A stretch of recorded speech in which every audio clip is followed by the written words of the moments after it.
தினமும் 5 வீட்டு குறிப்புகள். காய்ந்த வேப்பிலைய ஒரு துணியில சுருட்டி தானிய மூட்டையில போட்டு வச்சீங்கன்னா தானியங்கள்ல வண்டு விழாது. அவரைக்காவை வேக வைக்கிறதுக்கு அதிக அளவு தண்ணீர் ஊத்தி வேக வச்சீங்கன்னா அதுல இருக்கக்கூடிய சத்துக்கள் எல்லாமே தண்ணீர்லயே வேஸ்டா போயிடும். சோ அதனால தேவையான அளவு தண்ணீரை மட்டும் ஊத்தி அவரைக்காவை வேக விடுங்க.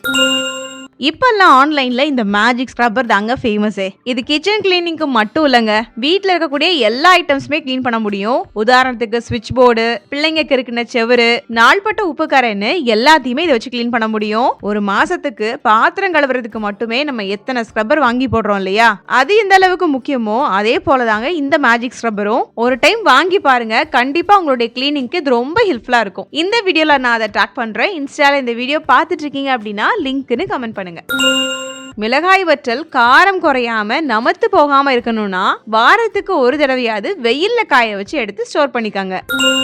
பலகாரங்கள் நிறைய வாங்கிட்டீங்க, இல்ல உங்க வீட்டுக்கு வந்த கெஸ்ட் நிறைய பலகாரங்கள் வாங்கி கொண்டு வந்திருக்காங்க அப்படின்னா அதெல்லாம் அப்படியே அதே கவர்ல வச்சிருந்தீங்கன்னா சில நாட்கள்ல எண்ணெய் முக்கு வாட வந்துடும். நிறைய எண்ணெய் பலகாரங்கள் இருக்கு அப்படின்னா ஒரு பாத்திரத்துல இல்ல ஒரு தூக்குவாளியில டிஷ்யூ பேப்பர் விரிச்சு அதுக்கு மேல நீங்க போட்டு வைங்க. இதனால எக்ஸ்ட்ரா ஆயில்ஸ் எல்லாமே கீழே தங்கிடும். தின்பண்டங்களும் எண்ணெய் மக்கு வாட பிடிக்காம ரொம்ப நாட்களுக்கு இருக்கும்.